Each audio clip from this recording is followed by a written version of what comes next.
अगला आपका जो मिनरल होने वाला है वो पोटेशियम होने वाला है, ठीक है। और पोटेशियम मिनरल की हम बात करते हैं तो पोटेशियम हमेशा बनाना के अंदर एक्सेस अमाउंट में देखने को मिलता है। इसका भी कोई भी आरडीए रिपोर्टेड नहीं किया गया है कि कुछ नहीं पता कितना आपको पोटेशियम लेना है, ठीक है।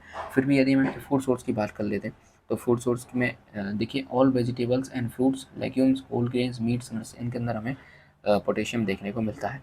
पोटेशियम है आपकी जो सेल है उसके अंदर जो फ्लूइड भरा हुआ है, यानी साइटोप्लाज्म के अंदर पोटेशियम बहुत ज़्यादा मात्रा में हमें देखने को मिलता है। तो उसका जो इम्पोर्टेंट कंपोनेंट है वो क्या है, पोटेशियम है साइटोप्लाज्म का, ठीक है। अब यदि हम इसके एब्जॉर्प्शन की बात करते हैं तो पोटेशियम का जो एब्जॉर्प्शन है वो गैस्ट्रो इंटेस्टिनल सर्कुलेशन से एब्जॉर्ब कर लिया जाता है इसको, ठीक है। यदि हम इसके एक्सक्रीशन की बात कर लेते हैं तो इसको जो किडनी है या फिर एल्डोस्टेरोन हार्मोन है उसके द्वारा इसको एक्सक्रीट कर लिया जाता है या फिर रेगुलेट कर दिया जाता है हमारी बॉडी से।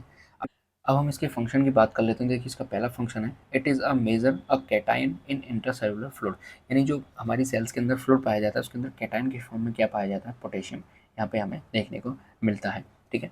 अगला इसका फंक्शन है, it participate in the protein synthesis, यानी कि जो प्रोटीन सिंथेसिस है उसमें पार्टिसिपेट कौन करता है, पोटेशियम आपका मिनरल है वो हेल्प करता है, ठीक है। It is involve in glycogen formation, यानी ग्लाइकोजन के फॉर्मेशन में भी ये इन्वॉल्वमेंट इसकी हमें देखने को मिलती है। तो जब भी ग्लाइकोजन, ग्लूकोज से ग्लाइकोजन बन रहा होता है तो वहाँ पे पोटेशियम मिनरल आपका हेल्प करता है।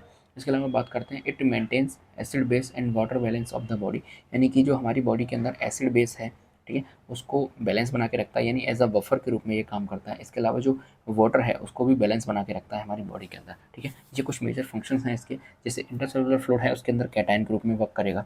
इसके अलावा जो प्रोटीन सिंथेसिस है उसमें हेल्प करेगा। इसके अलावा जो ग्लाइकोजन फॉर्मेशन है उसमें ये हेल्प कर रहा है। इसके अलावा जो एसिड बेस है या फिर जो वाटर है बैलेंस है, इम्बैलेंस हमारी बॉडी के अंदर हो गया है तो एज अ बफर के रूप में ये भी ये काम करेगा। यदि हम इसके डेफिशिएंसी की बात करते हैं तो देखिए डेफिशिएंसी की वजह से क्या हो सकता है, डिस्टर्ब एसिड बेस बैलेंस, ठीक है। इसके अलावा affect heart functioning and disturb muscle action, यानी सबसे पहले जो डिस्टर्बेंस होगी वो किसके अंदर होगी, एसिड बेस बैलेंस के अंदर, यानी हमारी बॉडी के अंदर या तो पीएच कम ज़्यादा देखने को मिल सकती है। इसके अलावा जो हार्ट की फंक्शनिंग है वो भी यहाँ से अफेक्ट हो सकती है। इसके अलावा जो मसल एक्शन है वो भी क्या होते हैं, डिस्टर्ब में देखने को मिल सकते हैं। प्रोटीन सिंथेसिस हो रही है तो यदि इसकी डेफिशिएंसी हो जाएगी तो प्रोटीन सिंथेसिस में भी रुकावट पैदा हो सकती है, ठीक है।